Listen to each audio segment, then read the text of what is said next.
ನಮಸ್ಕಾರ ಸ್ನೇಹಿತರೆ. ವೃಶ್ಚಿಕ ರಾಶಿಯವರು ಜೀವನದಲ್ಲಿ ಬಹಳ ಕಷ್ಟಗಳನ್ನು ಅನುಭವಿಸಿರುತ್ತಾರೆ. ಏನಿದು ಬರೀ ಕಷ್ಟನೇ ಆಯ್ತಲ್ಲ, ಜೀವನದಲ್ಲಿ ನೆಮ್ಮದಿಯಾಗಿರೋದು ಯಾವಾಗ ಅಂತ ನಿಮಗೆ ಅನ್ನಿಸದೇ ಇರುವುದಿಲ್ಲ. ಈ ಎಲ್ಲ ಕಷ್ಟಗಳಿಗೂ ಹಾಗೂ ನಿಮ್ಮ ಅದೃಷ್ಟವೇ ಬದಲಾಗುವಂತಹ ತಂತ್ರವನ್ನು ಇಂದಿನ ಈ ವಿಡಿಯೋದಲ್ಲಿ ತಿಳಿಸಿಕೊಡ್ತಿದ್ದೀನಿ. ಜೀವನದಲ್ಲಿ ಮುಂದೆ ಬರಬೇಕು, ಅಭಿವೃದ್ಧಿಯಾಗಬೇಕು, ಎಲ್ಲರ ಥರ ನಾನು ಕೂಡ ಐಷಾರಾಮಿಯಾಗಿ ಬದುಕಬೇಕು ಅಂತಹ ಮನಸ್ಥಿತಿ ವೃಶ್ಚಿಕ ರಾಶಿಯವರಲ್ಲೂ ಕೂಡ ಇರೋದು ಸಹಜ. ಆದರೆ ಅವರು ಸರಿ ದಾರಿಯಲ್ಲಿ ಹೋಗ್ತಾ ಇರೋದಿಲ್ಲ. ಹಲವಾರು ರೀತಿಯ ಅಡೆತಡೆಗಳು ಅವರ ಪ್ರತಿನಿತ್ಯದ ಜೀವನದಲ್ಲಿ ಇರುತ್ತೆ. ಇದೆಲ್ಲವನ್ನ ಮೀರಿ ಸಕ್ಸಸ್ ಆಗೋದಕ್ಕೆ ಈ ಸೀಕ್ರೆಟ್ ಫಾರ್ಮುಲಾನ ನೀವು ನಿಮ್ಮ ಜೀವನದಲ್ಲಿ ಅಳವಡಿಸಿಕೊಳ್ಳುವುದರಿಂದ ಖಂಡಿತವಾಗ್ಲೂ ಕೂಡ ಜೀವನದಲ್ಲಿ ಅಭಿವೃದ್ಧಿ ಆಗ್ತೀರಾ. ಆ ಲಕ್ ಸೀಕ್ರೆಟ್ ಏನು ಅಂತ ಈ ವಿಡಿಯೋದಲ್ಲಿ ತಿಳಿಸಿಕೊಡ್ತೀನಿ ನೋಡಿ. ಅದಕ್ಕೂ ಮುನ್ನ ನೀವು ವೃಶ್ಚಿಕ ರಾಶಿಯವರ ಬಗ್ಗೆ ಇನ್ನೂ ಹೆಚ್ಚಿನ ಮಾಹಿತಿಗಾಗಿ ವಿಡಿಯೋಗೆ ಲೈಕ್ ಮಾಡಿ. ಹಾಗೆ ನೀವೇನು ನಮ್ಮ ಜ್ಯೋತಿಷ್ಯ ದರ್ಶನ ಚಾನಲ್ಗೆ ಸಬ್ಸ್ಕ್ರೈಬ್ ಆಗಿಲ್ಲ ಅಂದರೆ ಈಗಲೇ ಸಬ್ಸ್ಕ್ರೈಬ್ ಮಾಡಿ. ಹಾಗೆ ಪಕ್ಕದಲ್ಲಿ ಬರೋ ಬೆಲ್ ಐಕಾನನ್ನು ಕ್ಲಿಕ್ ಮಾಡಿ. ನಿಮ್ಮ ಜೀವನದ ಸಕಲ ಸಮಸ್ಯೆಗಳಾದಂತಹ ಸತಿಪತಿ ಕಲಹ, ಪ್ರೀತಿಯಲ್ಲಿ ಮೋಸ, ಭೂಮಿ ವಿಚಾರ, ಕೋರ್ಟ್ ಕೇಸ್, ವ್ಯಾಪಾರ, ಹಣಕಾಸಿನ ತೊಂದರೆ, ಸಾಲಬಾಧೆ, ಸ್ತ್ರೀಯರು, ಗುಪ್ತ ಸಮಸ್ಯೆ, ಹೀಗೆ ಹಲವಾರು ಸಮಸ್ಯೆಗಳಿಗೆ ಶಾಶ್ವತ ಪರಿಹಾರ ಮಾಡಿಕೊಡುತ್ತಾರೆ. ಡಿಸ್ಪ್ಲೇ ಮೇಲೆ ಕಾಣುವ ಗುರುಜಿ ನಂಬರ್ಗೆ ಒಮ್ಮೆ ಕರೆ ಮಾಡಿ. ಇತರರೊಂದಿಗೆ ಎಷ್ಟೇ ನಿಷ್ಠುರವಾಗಿದ್ದರೂ ಕೂಡ ವೃಶ್ಚಿಕ ರಾಶಿಯವರು ತಮ್ಮ ಸಂಗಾತಿಯ ಕಡೆಗೆ ಅವರ ಪ್ರೀತಿಯು ನಿಜ ಮತ್ತು ಪ್ರಾಮಾಣಿಕವಾಗಿರುತ್ತದೆ. ಅವರು ತಮ್ಮ ಸಂಗಾತಿಗಾಗಿ ಏನು ಬೇಕಾದರೂ ಮಾಡಲು ಸಿದ್ಧರಾಗಿರುತ್ತಾರೆ. ಆದರೆ ಅವರು ಮೋಸ ಮಾಡಿದರೆ ಅವರನ್ನು ಸುಲಭವಾಗಿ ಬಿಡುವುದಿಲ್ಲ. ಇವರು ಜೀವನದಲ್ಲಿ ಯಾವುದೇ ಕೆಲಸವನ್ನಾಗಲಿ ಬಿಟ್ಟುಕೊಡಲಾರರು. ಕಷ್ಟಪಟ್ಟಾದರೂ ಅಂದುಕೊಂಡಿದ್ದನ್ನ ಸಾಧಿಸುತ್ತಾರೆ.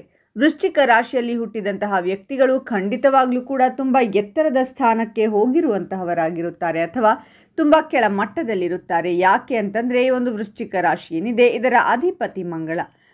ಈ ಮಂಗಳ ಗ್ರಹ ಏನಿದೆ ಇದನ್ನು ಕಂಟ್ರೋಲ್ ಮಾಡುವಂತಹವರು ಶ್ರೀ ಸುಬ್ರಹ್ಮಣ್ಯ ಸ್ವಾಮಿ. ಹಾಗೆ ಈ ವೃಶ್ಚಿಕ ರಾಶಿಯವರು ಮೂಲವಾಗಿ ಶ್ರೀ ಸುಬ್ರಹ್ಮಣ್ಯ ಅಥವಾ ಮುರುಗನ ಆರಾಧನೆಯನ್ನ ಮಾಡಿದರೆ ತುಂಬಾ ಉತ್ತಮ ಫಲ ಖಂಡಿತವಾಗಿ ಕೂಡ ನಿಮಗೆ ಕೊಟ್ಟೇ ಕೊಡುತ್ತೆ. ಹಾಗೆ ವೃಶ್ಚಿಕ ರಾಶಿಯವರ ಕೆಲವೊಂದು ರೀತಿಯಾಗಿರುವಂಥದ್ದು ಅವರ ಜೀವನದಲ್ಲಿ ಹಲವಾರು ಅಡೆತಡೆಗಳು ಅನ್ನುವಂಥದ್ದು ಅವರ ಪ್ರತಿನಿತ್ಯ ಕೂಡ ಪ್ರತಿ ವಿಷಯದಲ್ಲೂ ಕೂಡ ಇವರು ಎದುರಿಸುತ್ತಾ ಇರುತ್ತಾರೆ. ಆದರೂ ಕೂಡ ಪರ್ಫೆಕ್ಷನಿಸ್ಟ್ ಆಗಿ ವೃಶ್ಚಿಕ ರಾಶಿಯವರೇನಾದರೂ ಕೆಲಸ ಮಾಡ್ತಾರೆ ಅಂದರೆ 100% ಆಗಿರುತ್ತೆ. ಇನ್ನೊಬ್ಬ ಮತ್ತೆ ಮುಟ್ಟಿ ನೋಡುವಂತಹ ಒಂದು ಸಮಸ್ಯೆಯೇ ಅಲ್ಲಿ ಬರುವಂಥದ್ದಿಲ್ಲ. ಖಂಡಿತವಾಗ್ಲೂ ಮಾಡುವಂತಹ ಕೆಲಸವು ಪರ್ಫೆಕ್ಟ್ ಆಗಿ ಮಾಡ್ತಾರೆ. ವೃಶ್ಚಿಕ ರಾಶಿಯವರಿಗೆ ಲಿಮಿಟೆಡ್ ಫ್ರೆಂಡ್ಸ್ ಇರ್ತಾರೆ, ಅಂದರೆ ತುಂಬ ದೊಡ್ಡ ಫ್ರೆಂಡ್ಶಿಪ್ ಇರೋದಿಲ್ಲ. ಸ್ವಲ್ಪ ಎಚ್ಚರಿಕೆ ವಹಿಸಿ ಸ್ನೇಹವನ್ನು ಮಾಡ್ತಾರೆ. ಈ ಒಂದು ಸ್ನೇಹ ಯಾರ ಜೊತೆ ಮಾಡ್ತಾರಲ್ಲ ಅವರನ್ನು ತುಂಬ ಹಚ್ಚಿಕೊಂಡಿರ್ತಾರೆ. ಅವರಿಗೋಸ್ಕರ ಎಂತಹ ರಿಸ್ಕ್ ಬೇಕಾದರೂ ತೆಗೆದುಕೊಳ್ಳಲು ರೆಡಿ ಇರ್ತಾರೆ. ಅವರಿಗೆ ಯಾವ ರೀತಿ ಕಷ್ಟ ಇದ್ರೂ ಕೂಡ ಸಹಾಯಕ್ಕೆ ನಿಲ್ಲುವಂತಹ ಗುಣ ಖಂಡಿತವಾಗ್ಲೂ ವೃಶ್ಚಿಕ ರಾಶಿಯವರಲ್ಲಿ ಹೆಚ್ಚಾಗಿರುತ್ತೆ. ಅವರ ಫ್ರೆಂಡನ್ನು ಉಳಿಸಿಕೊಳ್ಳೋದಕ್ಕೆ ತುಂಬ ಚೆನ್ನಾಗಿ ಇವರ ಕಡೆಯಿಂದ ಏನು ಸಾಧ್ಯವೋ ಎಲ್ಲವನ್ನೂ ಕೂಡ ಮಾಡ್ತಾರೆ. ಯಾವ ಹಂತಕ್ಕೆ ಹೋಗೋದಕ್ಕೂ ರೆಡಿ ಇರ್ತಾರೆ. ಆದರೆ ವೃಶ್ಚಿಕ ರಾಶಿಯವರು ಮೋಸ ಹೋಗಿದ್ದು ಕೂಡ ಇಂಥ ವಿಚಾರದಲ್ಲೇ. ಎಲ್ಲವನ್ನ ಕೂಡ ಮಾಡ್ತೀರಾ, ಆದರೂ ಕೂಡ ನಿಮಗೆ ಮೋಸ ಆಗುತ್ತೆ. ಸ್ವಲ್ಪ ಎಚ್ಚರಿಕೆಯಿಂದ ಇರಿ. ಇವರಿಗೆ ಯಾರಾದರೂ ಹರ್ಟ್ ಮಾಡಿದರೆ, ಇವರ ಮನಸ್ಸನ್ನು ನೋಯಿಸಿದರೆ ಇವರು ಪ್ರತಿಯೊಂದು ವಿಚಾರದಲ್ಲೂ ಕೂಡ ಕೊರಗುವಂತಹ ವಿಚಾರನೇ ಮಾಡ್ತಾರೆ.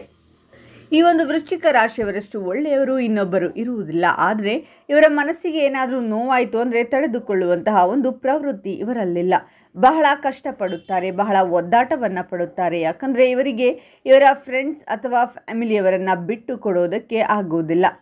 ವೃಶ್ಚಿಕ ರಾಶಿಯವರ ಇನ್ನೊಂದು ಗುಣ ಅಂದರೆ ಒಂದಷ್ಟು ವಿಚಾರಗಳನ್ನು ಸೀಕ್ರೆಟಾಗಿ ಮೇಂಟೈನ್ ಮಾಡ್ತಾ ಇರ್ತಾರೆ. ಆದರೆ ಇನ್ನೂ ಕೆಲವು ವಿಚಾರಗಳನ್ನು ತುಂಬ ಸೀಕ್ರೆಟಾಗಿ ಮಾಡಬೇಕು, ಮೇಂಟೈನ್ ಮಾಡಬೇಕು ಅಂತ ಪ್ರಯತ್ನ ಪಡ್ತಾರೆ.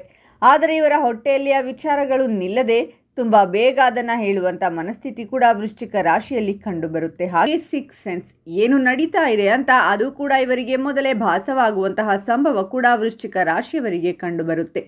ಯಾವುದೇ ಕೆಲಸಕ್ಕೆ ಕೈ ಹಾಕಿದರೂ ಕೂಡ ಅರ್ಧಕ್ಕೆ ಬಿಡೋದು ಇವರಿಗೆ ಖಂಡಿತವಾಗ್ಲೂ ಕೂಡ ಇಷ್ಟ ಆಗೋದಿಲ್ಲ.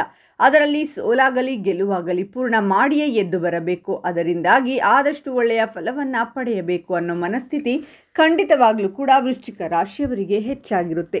ಯಾರಾದರೂ ಇವರ ಹತ್ರ ಸುಳ್ಳು ಹೇಳಿದರೆ ಖಂಡಿತವಾಗ್ಲೂ ಕೂಡ ಅದನ್ನು ಸಹಿಸಿಕೊಳ್ಳೋಕೆ ಇವರಿಗೆ ಬಹಳ ಕಷ್ಟವಾಗುತ್ತೆ.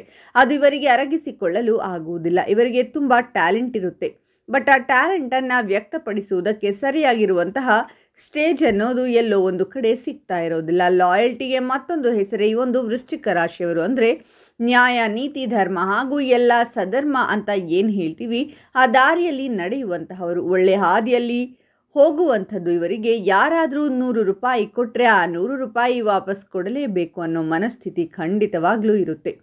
ಪರಿಸ್ಥಿತಿಗೆ ಸಿಕ್ಕಿ ನೀವು ಸಾಲದ ಸುಳಿಯಲ್ಲಿ ಸಿಕ್ಕಿ ಬಿದ್ದಿರಬಹುದು, ಆದರೆ ಆ ಒಂದು ಸಾಲವನ್ನು ತೀರಿಸಬೇಕು ಅನ್ನೋ ಗುಣ ಖಂಡಿತವಾಗಿ ಕೂಡ ನಿಮಗೆ ಇದ್ದೇ ಇರುತ್ತೆ. ವೃಶ್ಚಿಕ ರಾಶಿಯವರು ಅನಾವಶ್ಯಕ ಖರ್ಚು ಮಾಡೋದ್ರಲ್ಲಿ ಸ್ವಲ್ಪ ಹಿಂದೇಟು ಹಾಕ್ತಾ ಇರ್ತಾರೆ. ಯಾವ ವಿಚಾರಕ್ಕೆ ಎಷ್ಟು ಖರ್ಚು ಮಾಡಬೇಕು ಅಷ್ಟನ್ನು ಮಾತ್ರ ಖರ್ಚು ಮಾಡುವಂಥ ಮನಸ್ಥಿತಿ ಹೆಚ್ಚಾಗಿರುತ್ತೆ. ತುಂಬ ಸುಖ ಸುಮ್ಮನೆ ಇದೊಂದು ತಗೊಳ್ಳೋದು ಅಂತ ಹೇಳಿ ಸುಖ ಸುಮ್ಮನೆ ಖರ್ಚು ಮಾಡುವಂತಹ ಗುಣ ಖಂಡಿತವಾಗ್ಲೂ ವೃಶ್ಚಿಕ ರಾಶಿಯವರಲ್ಲಿ ಇರೋದಿಲ್ಲ.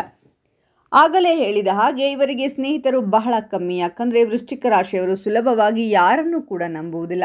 ಎಲ್ಲವನ್ನೂ ಕೂಡ ವಿಚಾರ ಮಾಡಿ ನೋಡ್ತಾ ಇರ್ತಾರೆ. ಯಾರನ್ನ ಕೂಡ ಅಷ್ಟು ಸುಲಭವಾಗಿ ನಂಬದೇ ಇರೋದ್ರಿಂದ ಒಬ್ಬ ವ್ಯಕ್ತಿಯನ್ನು ನಂಬಿದರೆ ಸಂಪೂರ್ಣವಾಗಿ ನಂಬಿಬಿಡ್ತಾರೆ. ಅವರನ್ನು ಎಲ್ಲ ರೀತಿಯಲ್ಲೂ ಕೂಡ ಅವರಿಗೆ ಸಹಾಯವನ್ನು ಮಾಡೋಣ. ಇವರಿಗೆ ಯಾರಾದರೂ ತೊಂದರೆ ಕೊಡಲು ಬಂದರೆ ಅವರನ್ನು ಸುಮ್ಮನೆ ಬಿಡೋದಿಲ್ಲ. ಇವರಾಗಿ ಯಾರ ಹತ್ರನೂ ಜಗಳಕ್ಕೆ ಹೋಗೋದಿಲ್ಲ. ಆದರೆ ಇವರನ್ನು ಕೆಣಕಿದರೆ ಮಾತ್ರ ತಕ್ಕ ಉತ್ತರ ಕೊಡ್ತಾರೆ. ಪ್ರೀತಿಯಲ್ಲಿ ತುಂಬ ಮೋಸ ಹೋಗುವಂತಹ ರಾಶಿಯವರಿವರು. ಒಬ್ಬ ವ್ಯಕ್ತಿಯನ್ನು ತುಂಬ ಸುಲಭವಾಗಿ ನಂಬದೇ ಇದ್ದು ಆ ವ್ಯಕ್ತಿಯಿಂದ ಎಲ್ಲ ರೀತಿಯಲ್ಲೂ ಪರೀಕ್ಷೆ ಮಾಡಿ ತುಂಬ ಟೈಮ್ ತಗೊಂಡು ಪ್ರೀತಿ ಮಾಡುವಂಥದ್ದು ಅಥವಾ ಮದುವೆ ಆಗುವಂಥದ್ದಿರಬಹುದು, ಎಲ್ಲವನ್ನೂ ಮಾಡ್ತಾರೆ. ಆದರೆ ಎಲ್ಲೋ ಒಂದು ಕಡೆ ಆ ವ್ಯಕ್ತಿ ಮೊದಲು ಯಾವ ರೀತಿ ನೋಡ್ತಿರ್ತಲ್ಲ, ನೀವು ಪ್ರೀತಿಯನ್ನು ಒಪ್ಪಿದ ನಂತರದಲ್ಲಿ ಆ ವ್ಯಕ್ತಿಯ ಚರಿತ್ರೆನೇ ಬದಲಾಗಿ ಬಿಡುತ್ತೆ. ನೀವು ಒಂದು ತರಹ ಇದ್ದರೆ ಮದುವೆ ಆದ ನಂತರ ಆ ವ್ಯಕ್ತಿಯ ಗುಣಲಕ್ಷಣಗಳು ಸಂಪೂರ್ಣವಾಗಿ ಬದಲಾಗಿ ಬಿಡುತ್ತೆ. ಇವರು ಯಾರಿಗಾದರೂ ಏನಾದರೂ ಮಾತು ಕೊಟ್ಟರೆ ಪ್ರಾಮಿಸ್ ಅಂತ ಮಾಡಿದರೆ ಎಂತಹ ಹಂತಕ್ಕೆ ಬೇಕಾದರೂ ಹೋಗಿ ಆ ಪ್ರಾಮಿಸನ್ನು ಉಳಿಸಿಕೊಳ್ಳುವ ಗುಣಲಕ್ಷಣಗಳು ಖಂಡಿತವಾಗಿಯೂ ಕೂಡ ವೃಶ್ಚಿಕ ರಾಶಿಯವರಲ್ಲಿ ಹೆಚ್ಚಾಗಿರುತ್ತೆ. ಇವರು ತುಂಬ ಭಾವನಾತ್ಮಕ ಜೀವಿಗಳು. ಇವರು ತಮ್ಮ ಪ್ರೀತಿ ಪಾತ್ರರಿಗೆ ಏನು ಮಾಡಲು ಕೂಡ ರೆಡಿ ಇರ್ತಾರೆ. ವೃಶ್ಚಿಕ ರಾಶಿಯವರ ತಲೆಯಲ್ಲಿ ಹಲವಾರು ವಿಚಾರಗಳು ಒಂದೇ ಸಮಯಕ್ಕೆ ಓಡುತ್ತಿರುತ್ತೆ. ಇವರ ತಲೆಯಲ್ಲಿ 100 ವಿಧವಾದ ಯೋಚನೆಗಳು ಇವರನ್ನು ಕಾಡುತ್ತಿರುತ್ತೆ. ಏನು ಮಾಡಬೇಕು, ಯಾವ ರೀತಿ ಹೋಗಬೇಕು, ಯಾವ ದಾರಿಯಲ್ಲಿ ನಡೆಯಬೇಕು ಅನ್ನುವಂಥದ್ದರ ಬಗ್ಗೆ ಕೂಡ ಎಲ್ಲ ರೀತಿಯಲ್ಲೂ ಯೋಚಿಸ್ತಾ ಇರ್ತಾರೆ. ಇದರಿಂದಾಗಿ ವೃಶ್ಚಿಕ ರಾಶಿಯವರ ತಲೆಯಲ್ಲಿ ಹಲವಾರು ರೀತಿಯಾಗಿರುವಂತಹ ಯೋಚನೆಗಳು, ಇದರಿಂದಾಗಿ ಮಾನಸಿಕ ನೆಮ್ಮದಿ ಇವರಿಂದ ದೂರವಾಗಿರುತ್ತೆ. ಇವರು ಖುದ್ದಾಗಿ ಇನ್ವೆಸ್ಟಿಗೇಷನ್ ಅನ್ನು ಕೂಡ ಮಾಡ್ತಾ ಇರ್ತಾರೆ. ಡಿಟೆಕ್ಟಿವ್ ಆಗೋದಕ್ಕೆ ವೃಶ್ಚಿಕ ರಾಶಿಯವರು ತುಂಬ ಚೆನ್ನಾಗಿ ಹೊಂದಿಕೊಳ್ಳಬಹುದು. ಯಾಕಂದರೆ ಇವರು ಎದುರಿನ ವ್ಯಕ್ತಿಗೆ ಗೊತ್ತಿರದ ಹಾಗೆ ಅವರ ಹಿಂದೆ ಎಲ್ಲ ರೀತಿಯ ಯೋಚನೆ ಮಾಡಿ ಅವರ ಒಂದು ರೂಪುರೇಷೆಗಳೇನಿದೆ, ಅವರ ಯೋಜನೆಗಳು ಏನಿದೆ ಅಂತ ಹೇಳಿ ಇವರು ಗಮನಿಸಿ ತಿಳಿದುಕೊಳ್ಳುವಂತಹ ಚಾಕಚಕ್ಯತೆ ಖಂಡಿತವಾಗಲೂ ಕೂಡ ಈ ರಾಶಿಯವರಿಗಿದೆ. ಇವರು ತುಂಬ ಇಂಡಿಪೆಂಡೆಂಟ್ ಆಗಿರುವುದಕ್ಕೆ ಇಷ್ಟಪಡ್ತಾರೆ. ಸೆಲ್ಫ್ ರೆಸ್ಪೆಕ್ಟ್ ಅನ್ನೋದು ಇವರಿಗೆ ತುಂಬ ಮುಖ್ಯ. ಮಾನ ಮರ್ಯಾದೆ ಅನ್ನೋದು ತುಂಬ ಮುಖ್ಯವಾಗಿರುತ್ತೆ. ಇಂತಹ ವೃಶ್ಚಿಕ ರಾಶಿಯವರು ಜೀವನದಲ್ಲಿ ಅಭಿವೃದ್ಧಿ ಆಗಬೇಕು ಅಂತ ಅಂದರೆ ತಂತ್ರವನ್ನು ಸುಲಭವಾಗಿ ನೀವು ನಿಮ್ಮ ಜೀವನದಲ್ಲಿ ಮಾಡಿ ನೀವು ಕೂಡ ಅಭಿವೃದ್ಧಿ ಆಗೋದು ಯಾರಿಂದ ಕೂಡ ತಪ್ಪಿಸೋಕೆ ಸಾಧ್ಯವಿಲ್ಲ. ಇನ್ನು ಇದುವರೆಗೂ ನೀವು ಅನುಭವಿಸಿದಂತಹ ಎಲ್ಲ ಕಷ್ಟಗಳಿಗೂ ಪರಿಹಾರ ಕೊಡ್ತೀನಿ ನೋಡಿ. ಇದುವರೆಗೂ ಅಲ್ಲೋಲ ಕಲ್ಲೋಲವಾಗಿದ್ದಂತಹ ನಿಮ್ಮ ಜೀವನ ಸರಿ ಹೊಂದುವಂತಹ ಸಮಯ ಬಂದಿದೆ. ಒಂದು ವೇಳೆ ನಾನು ಹೇಳುವ ಈ ತಂತ್ರವನ್ನು ಪಾಲಿಸಿದ್ದೇ ಆದಲ್ಲಿ ನಿಮ್ಮ ಕಷ್ಟಗಳೆಲ್ಲವೂ ಪರಿಹಾರವಾಗುತ್ತೆ. ಇಲ್ಲವಾದಲ್ಲಿ ಅದೇ ಜಂಜಾಟದ ಜೀವನವನ್ನು ಮುಂದುವರಿಸಬೇಕಾಗುತ್ತೆ. ಮತ್ತದೇ ಕಷ್ಟಗಳಿಂದ ನರಳಬೇಕಾಗುತ್ತೆ. ಹಾಗಾದರೆ ಆ ತಂತ್ರ ಏನು ಅಂದರೆ, ಒಂದು ಕೆಂಪು ಬಣ್ಣದ ವಸ್ತ್ರವನ್ನು ತೆಗೆದುಕೊಳ್ಳಬೇಕು. ಆ ಕೆಂಪು ಬಣ್ಣದ ವಸ್ತ್ರದಲ್ಲಿ 2 ಮಣ್ಣಿನ ಹಣತೆ ಇಡಬೇಕಾಗುತ್ತೆ. ಆಮೇಲೆ ದೀಪವನ್ನು, ಇದನ್ನು ಬೇಕಾಗಿರುವಂತಹ ಬತ್ತಿ, ಹಾಗೆ ಒಂದು ಸ್ವಲ್ಪ ಎಣ್ಣೆ, ಯಾವ ಎಣ್ಣೆ ಆದರೂ ತೊಂದರೆ ಇಲ್ಲ. ನೀವು ಸುಬ್ರಹ್ಮಣ್ಯ ಸ್ವಾಮಿ ದೇವಸ್ಥಾನಕ್ಕೆ ಹೋಗಿ ಕೆಂಪು ಬಟ್ಟೆಯನ್ನು ಅದರ ಮೇಲೆ 2 ದೀಪಗಳನ್ನು ಇಟ್ಟು ದೀಪವನ್ನು ಹಚ್ಚಬೇಕಾಗುತ್ತೆ. ಈ ರೀತಿ ದೀಪವನ್ನು ನೀವು 7 ಮಂಗಳವಾರಗಳ ಕಾಲ ಹಚ್ಚುವುದರಿಂದ ನಿಮ್ಮ ಜೀವನದಲ್ಲಿ ಇರುವಂತಹ ಕಷ್ಟ ನಷ್ಟಗಳೆಲ್ಲವೂ ದೂರವಾಗುತ್ತೆ. ಹಾಗೆ ಅಭಿವೃದ್ಧಿಯ ಕಡೆ ಕೂಡ ಹೋಗಲು ಸಹಾಯವಾಗುತ್ತೆ. ವೃಶ್ಚಿಕ ರಾಶಿಯವರು ಧರಿಸಬೇಕಾದಂತಹ ರತ್ನ ಯಾವುದು ಅಂದರೆ ಹವಳ, ಅಂದರೆ ಕೊರಲ್. ಅದು ನಿಮ್ಮ ಜಾತಕದಲ್ಲಿ ಮಂಗಳ ಯಾವ ಸ್ಥಾನದಲ್ಲಿದ್ದಾನೆ ಅಂತ ನೋಡಿಕೊಂಡು ಧರಿಸಿಕೊಳ್ಳಿ. ಇದರಿಂದಾಗಿ ನಿಮಗೆ ಎಲ್ಲ ರೀತಿಯಲ್ಲೂ ಕೂಡ ವೃದ್ಧಿಯಾಗುತ್ತೆ. ಇನ್ನು ಈ ಮಾಹಿತಿಯನ್ನು ವೃಶ್ಚಿಕ ರಾಶಿಯ ನಿಮ್ಮ ಸ್ನೇಹಿತರಿಗೂ ಹಾಗೂ ಸಂಬಂಧಿಕರಿಗೂ ಶೇರ್ ಮಾಡಿ. ಅವರು ಕೂಡ ಕಷ್ಟಗಳಿಂದ ಹೊರಬರುವಂತಾಗಲಿ, ನಿಮಗೂ ಒಳಿತಾಗುತ್ತೆ. ವೃಶ್ಚಿಕ ರಾಶಿಯವರ ಪ್ರತಿ ತಿಂಗಳ ಭವಿಷ್ಯಕ್ಕಾಗಿ ಹಾಗೂ ಇನ್ನೂ ಹೆಚ್ಚಿನ ಮಾಹಿತಿಗಾಗಿ ನಮ್ಮ ಚಾನಲನ್ನು ಸಬ್ಸ್ಕ್ರೈಬ್ ಮಾಡಿ.